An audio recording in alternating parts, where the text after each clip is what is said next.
Sana bir şey söyleyeyim mi çocuk? Bir gün hiçbir sebep yokken biri hayatından çekip gider.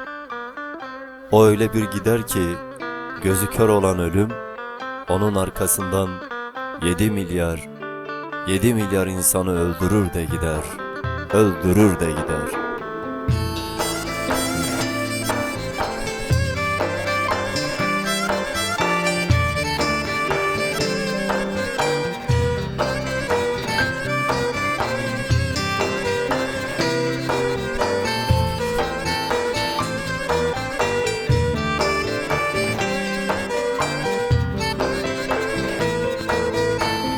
Sen benim cennetim, soframda nimetimsin.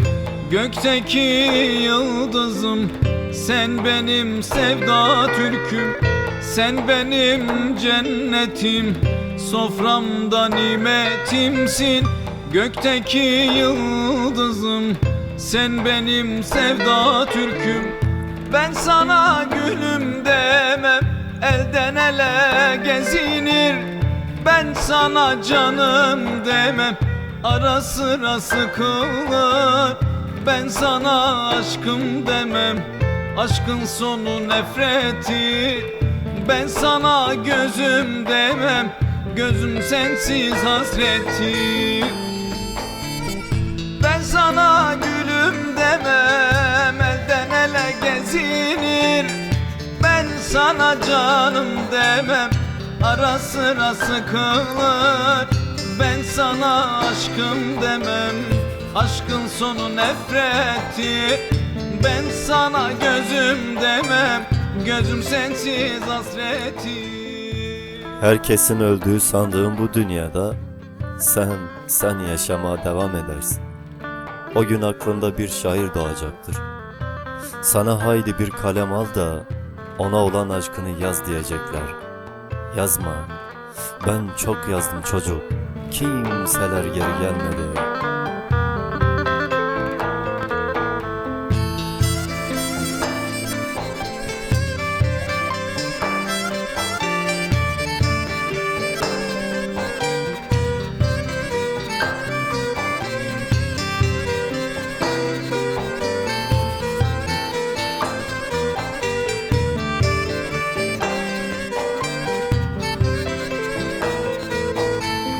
Sen benim uykularım, kaybetme korkularım. Yürekten dualarım, sen benim sevda türküm. Sen benim uykularım, kaybetme korkularım. Yürekten dualarım, sen benim sevda türküm. Ben sana gülüm demem, elden ele gezinir.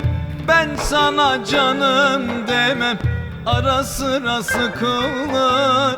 Ben sana aşkım demem, aşkın sonu nefreti. Ben sana gözüm demem, gözüm sensiz hasreti. Ben sana gülüm demem, elden ele gezinir. Ben sana canım demem, ara sıra sıkılır.